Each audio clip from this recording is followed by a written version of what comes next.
Podium లేకపోతే కొంచెం మాట్లాడడం కష్టం నాకు. అంటే ఎలా ఉందంటే నగ్నంగా ఉన్నట్టు ఉంది పోడియం లేకపోతే. కొంచెం అందరూ మీరు దయచేసి వస్తే let me have an interaction. అంటే నా జీవితంలో మొట్టమొదటిసారిగా అదే ఎప్పుడు చేశాను ఇంత, నాకు పొలిటికల్ ఇంటరాక్షన్ చేశాను కానీ మీడియా మిత్రులతోటి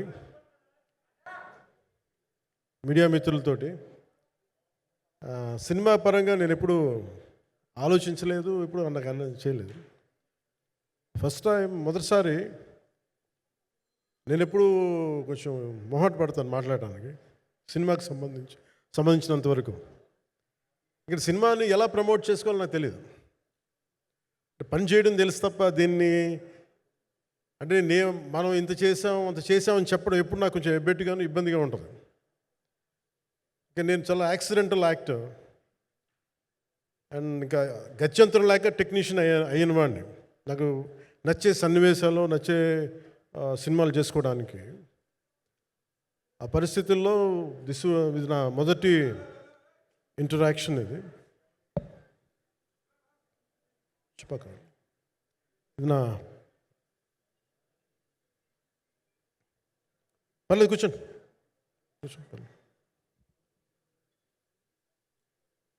రథం గారు వస్తారు. అంటే ఇదంతా చేయడానికి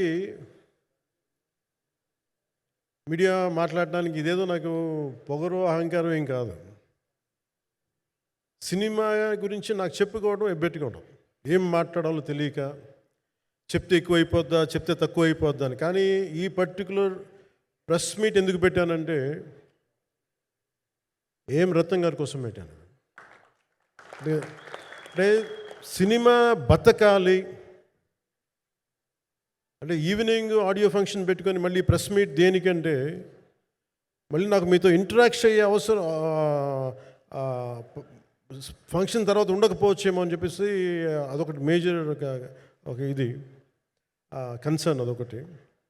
అంటే రత్నం గారు అంటే ఈవినింగ్ చెప్దాం అనుకున్నా, బట్ స్టిల్ ఇప్పుడే చెప్పేస్తున్నాను ఈ మాట.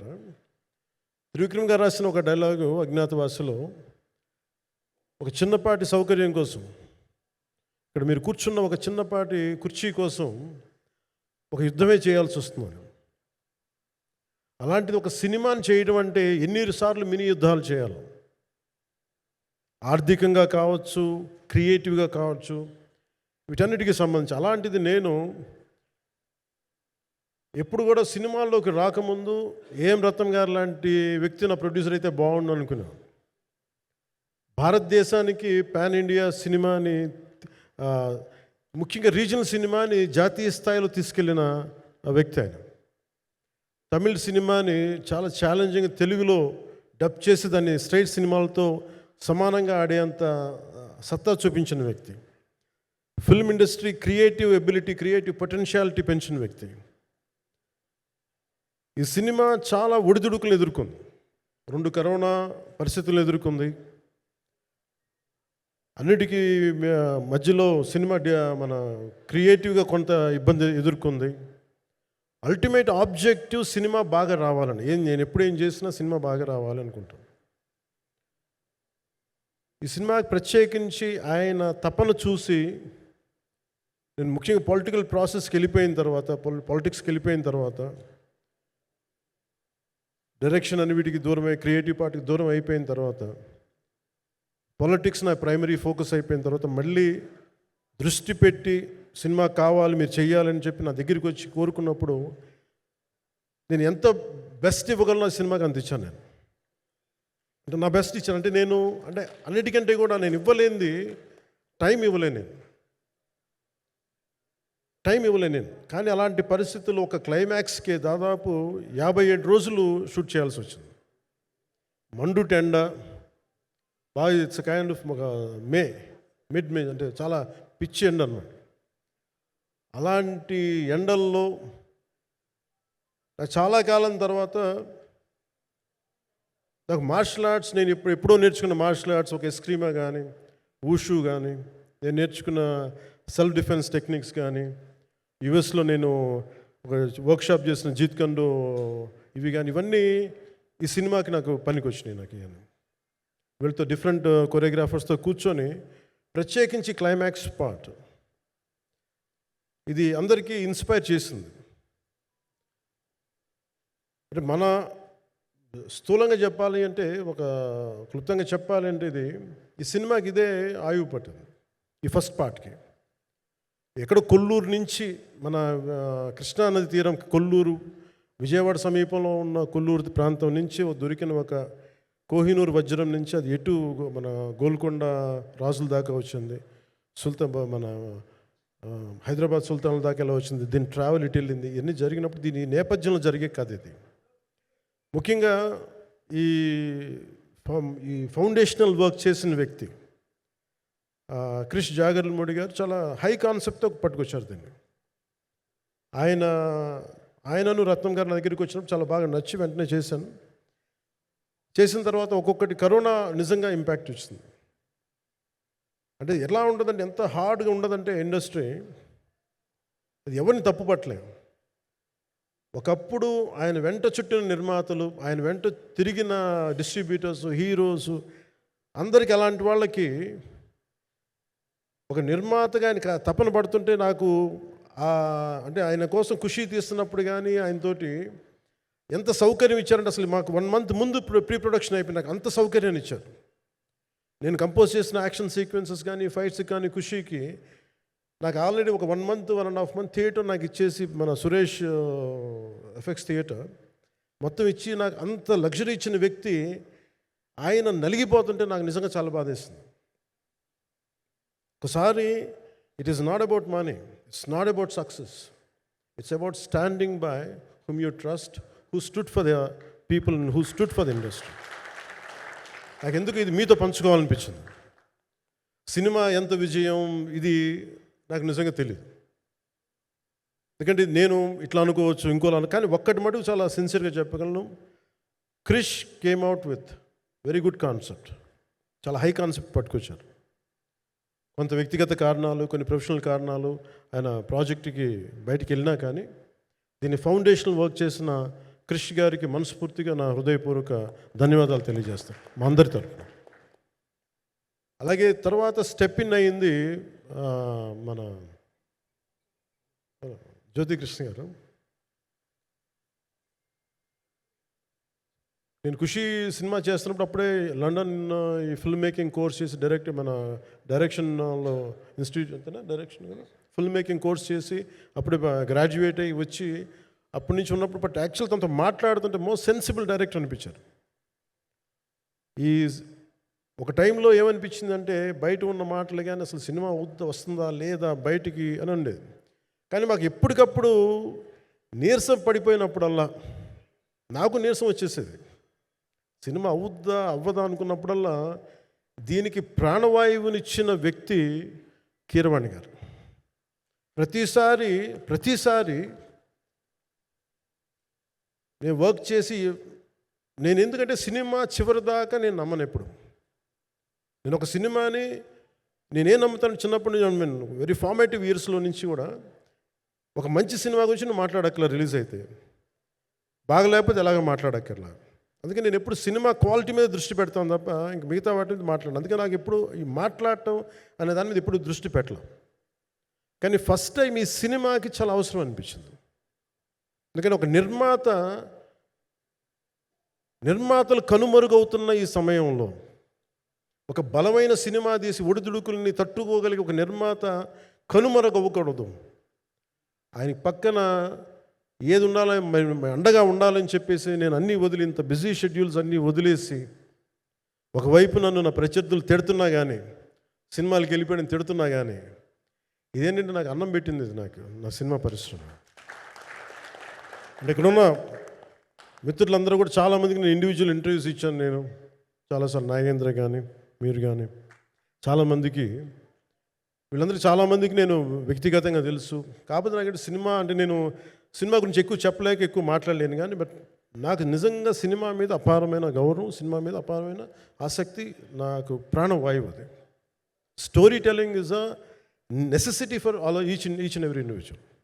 సో సినిమా అది మనకి కల్పిస్తుంది, సినిమా మనకి అలాంటి. కానీ ఈ సినిమా ప్రత్యేకించి చాలా ఛాలెంజింగ్ సర్కమ్స్టాన్సెస్లో, చాలా ఒడిదుడుకుల్లో, యాడ్వర్స్ కండిషన్స్లో కూడా మనస్ఫూర్తిగా దీన్ని ముందుకు తీసుకెళ్ళి, ఆర్థిక ఇబ్బందులు ఎన్ని వచ్చినా కానీ, అంటే నాకు పొలిటికల్గా పేరుండొచ్చు, దేశవ్యాప్తంగా నేను తెలిసి ఉండొచ్చేమో, కానీ సినిమా పరంగా వచ్చేటప్పుడు నేను చాలా హీరోస్తో కంపేర్ చేస్తే వెరీ వాళ్ళందరికంటే చాలా తక్కువ నేను.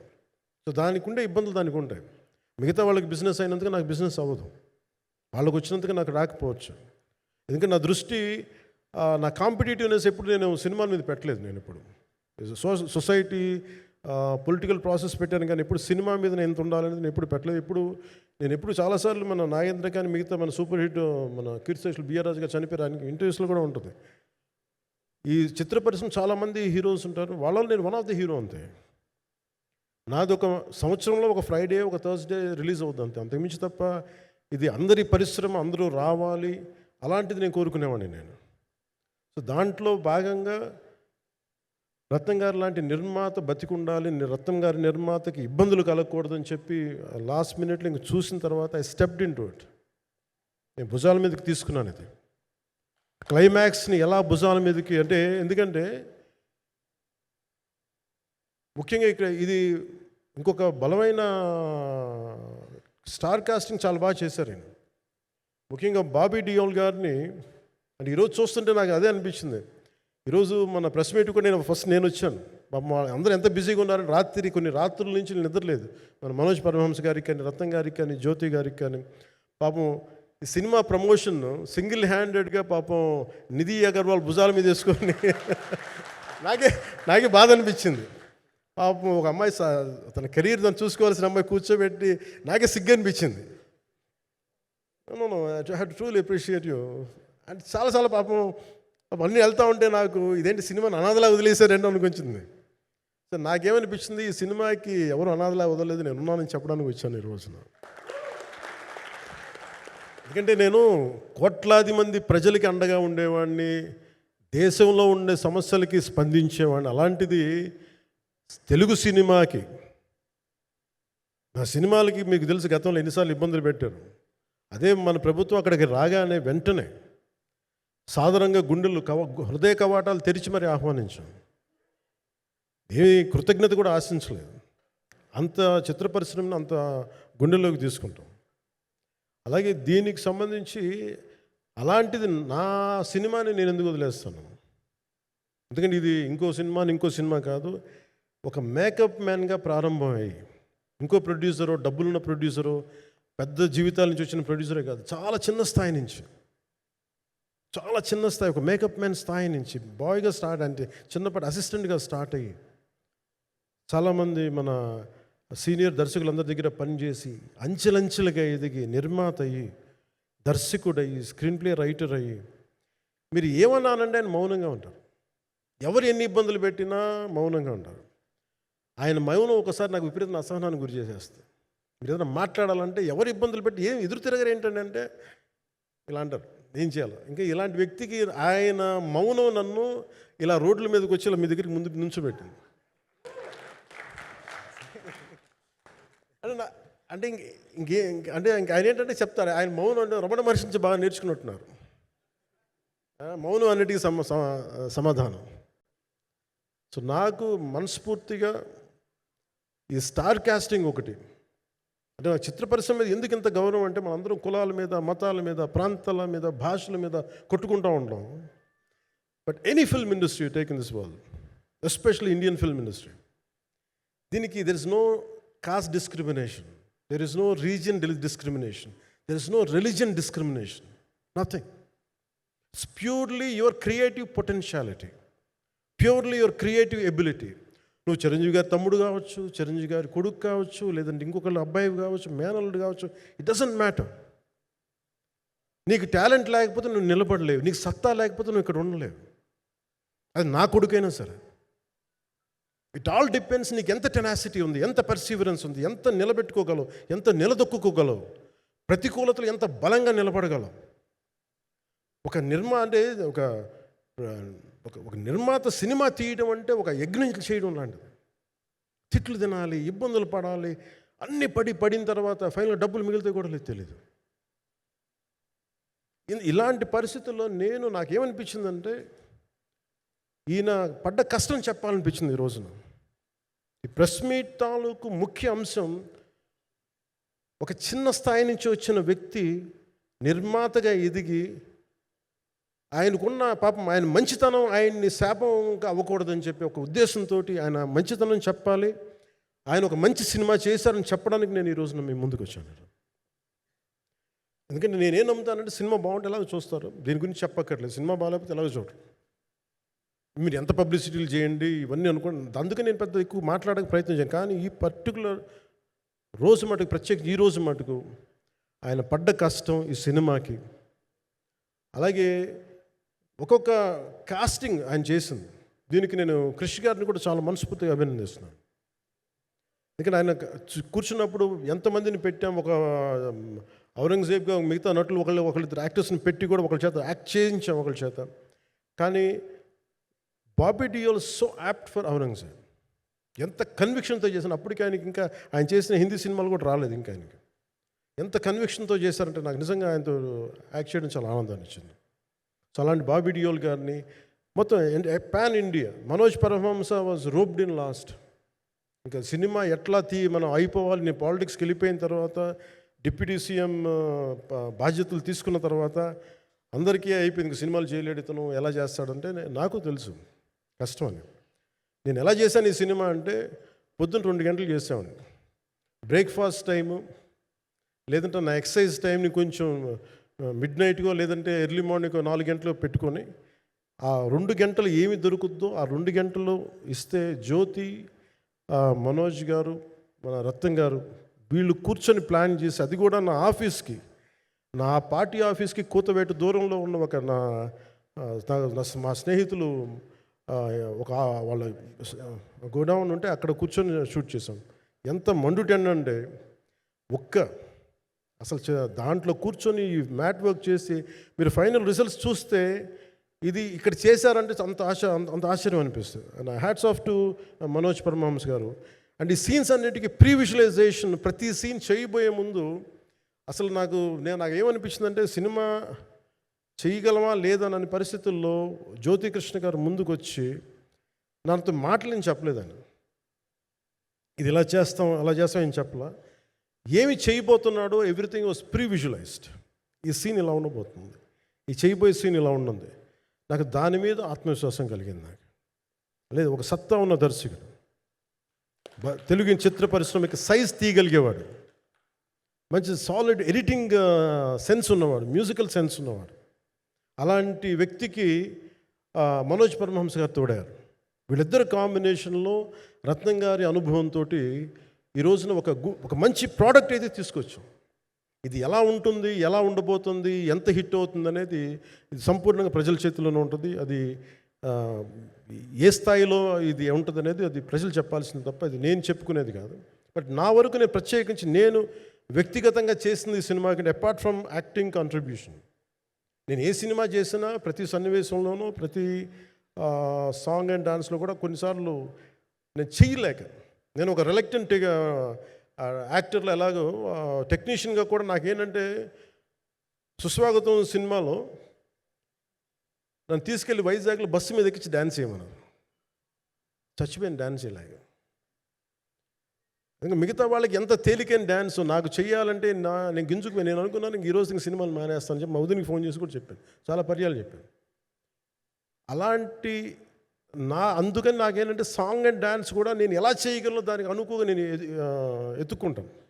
అలాగే యాక్షన్ సీక్వెన్స్ కూడా రియల్ లైఫ్లో కొడితే ఎలా ఉంటుంది, మార్షల్ ఆర్ట్స్లో సాధన ఉన్నవాడిని, ఈ లాట్ ఆఫ్ వర్క్షాప్స్, ఈ మార్షల్ ఆర్ట్ వర్క్షాప్స్ చేసిన వాడిని కాబట్టి హౌ రియలిస్టిక్ వీ కెన్, ఎంత సహజంగా మనం వెళ్ళగలం, వీటి మీద ఒక అవగాహన ఉన్నవాడిని కాబట్టి చాలాసార్లు కూర్చుంటాను. కానీ ప్రత్యేకించి ఈ 20 minutes లాస్ట్ సీక్వెన్స్ ఇది 2 partsగా ఎలా అయింది అంటే, ఒరిజినల్ థాట్ క్రిష్ గారి దగ్గర నుంచి వచ్చినప్పుడు ఇట్ వాస్ క్వైట్ లాంగ్.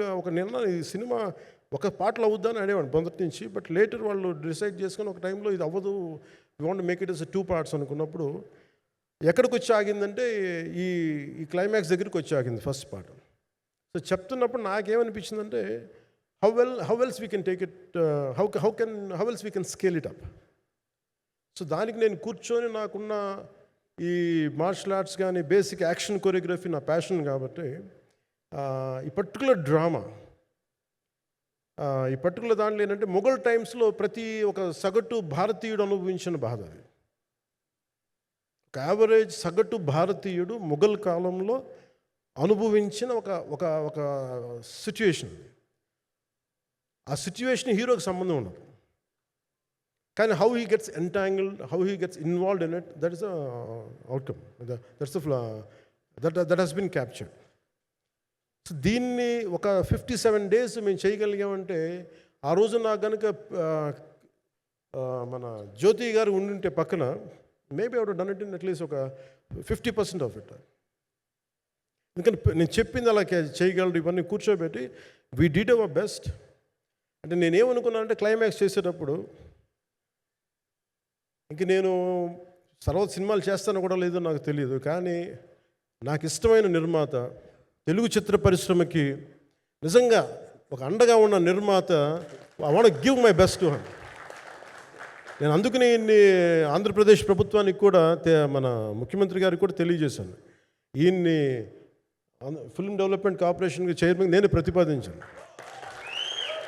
అంటే నాకేంటంటే I don't want it to be a political, ఆయన నా నిర్మాతని కాదు, ఈయన అందరు హీరోలతో తీశారు, ఈయన పాన్ ఇండియాలో ప్రతి ఒక్కరు తెలిసి ఈయనంటే.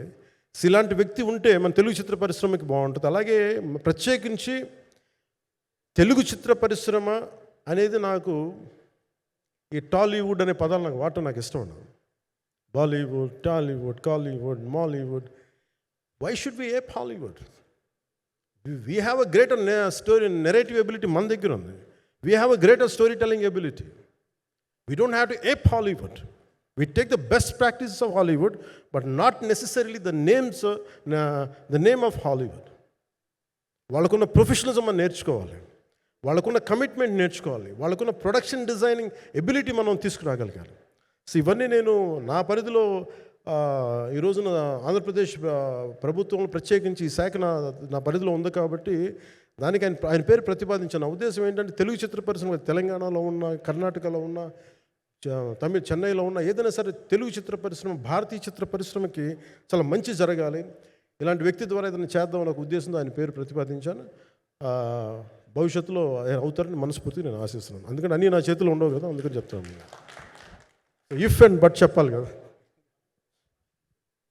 సో ప్రత్యేకించి మీ అందరికీ నా హృదయపూర్వక ధన్యవాదాలు తెలుపుకుంటూ నెక్స్ట్ 2-3 daysలో I'll try to give as many interviews as I can. Nidhi I'm grateful to you. పాప చాలా తపన పడి ఇవ్వంటారు. ఈరోజు ఎలా ఉంది అంటే నాకు ఎలా అనిపించిందని, ఇందాక నేను వస్తున్నప్పుడు ఎవరు లేరు, వీళ్ళు కూడా ఎవరు లేరు. నేను వచ్చి చాలాసేపు కారులో కూర్చుని, ఎందుకంటే మళ్ళీ మీరు తిట్టకూడదు, లేట్ వచ్చాడు, నీకు డిప్యూటీ సీఎం అయితే పొగలు వచ్చేస్తాను మీరు అంటారండి. నాకు అట్లా అనిపించలేదు. నాకు ఫస్ట్ టైం ఎందుకు మీడియా నాకు ఎందుకు అలవాటు పోయిందంటే, నేను వచ్చిన కొత్తల్లో ఈ జ్యోతి చిత్ర సితారా పేపర్స్ ఉన్నాయి, ఎవరో ఫొటోస్ వేయమంటే దిస్ గా ఈజ్ నాట్ సేలబుల్, ఇంకా అవసరం లేదు అంటే నా ఫోటోలు వేసేవాళ్ళు కాదు. సో నాకేమనిపించింది సార్, ఇంక నేను ఈయన కాడికి నేను ఏమి అంటున్నాను నాకు తెలియదు అని చెప్పేసి మా నిర్మాతలు కూడా ఉండేవాళ్ళు కాదు. సో నాకు పబ్లిసిటీ లేకుండా సినిమాలు రిలీజ్ అవ్వడం అలవాటు అయిపోయింది నాకు. సో అదే ప్రాక్టీస్ అయిపోయింది నాకు, అంతే. మళ్ళీ కూర్చోబెట్టి మీరు ఏం మాట్లాడతారు, మళ్ళీ అది ఇటు తిరిగి వస్తుందని చెప్పేసి మిగతా అంత నాట్ టాకెటివ్. మీరు సినిమా పొలిటికల్ ప్రాసెస్కి వచ్చేటప్పుడు నేను ఏదైనా మాట్లాడగలను, కానీ సినిమా వచ్చేటప్పటికి చాలా చాలా ఒత్తిడి తీసుకోవాల్సి వస్తుంది. అంటే ఎంత కథ చెప్పాలి, ఎంత కథ చెప్పకూడదు, ఈ మాట అద్భుతంగా ఉందంటే ఏం అద్భుతంగా ఉందని మళ్ళీ తిడతారు, తర్వాత 100 ఆలోచనలతోటి స్లో డౌన్ అయిపోతాను. బట్ కానీ నాకు మనస్ఫూర్తిగా ఈ సినిమా ఐ హోప్ వచ్చిన ప్రతి ప్రేక్షకులందరికీ కూడా ఒక మంచి అనుభూతిని ఇస్తుంది. నేను మనస్ఫూర్తిగా నమ్ముతున్నాను. ఖచ్చితంగా అలాంటి అనుభూతిని ఇస్తుంది. మీరు థియేటర్లోంచి బయటికి వెళ్ళేటప్పుడు మటుకు విల్ గో విత్ ఒక ఎనర్జెటిక్ ఫీల్తో వెళ్తాయి. అంతవరకు చెప్పగలను నేను. ఎందుకంటే నేనే నమ్ముతాను, సినిమాకి వెళ్ళేటప్పుడు సినిమా ఒక స్టోరీ చెప్పినప్పుడు నా జీవితంలో చిన్నపాటి ప్రభావితం చూపించాలి. అలాంటి ప్రభావం, అలాంటి ఎనర్జీ ఇచ్చే సినిమా అవుతుందని మనస్ఫూర్తిగా నేను ఆశిస్తూ మీ అందరికీ ప్రత్యేకించి మీ అందరికీ పేరు పేరున ధన్యవాదాలు తెలియజేస్తున్నాను. ఇంకా మాట్లాడాలని ఉంది కానీ సాయంత్రం ఈవెంట్ ఉంది కాబట్టి. సో ఇంకొక మాట నేను చెప్తాను, ఎందుకు ఈ పర్టికులర్ ప్రెస్ మీట్ అంటే, I want to tell you, I'm grateful to each one of you. I'm grateful to you. Thank you for standing by us. Thank you very much.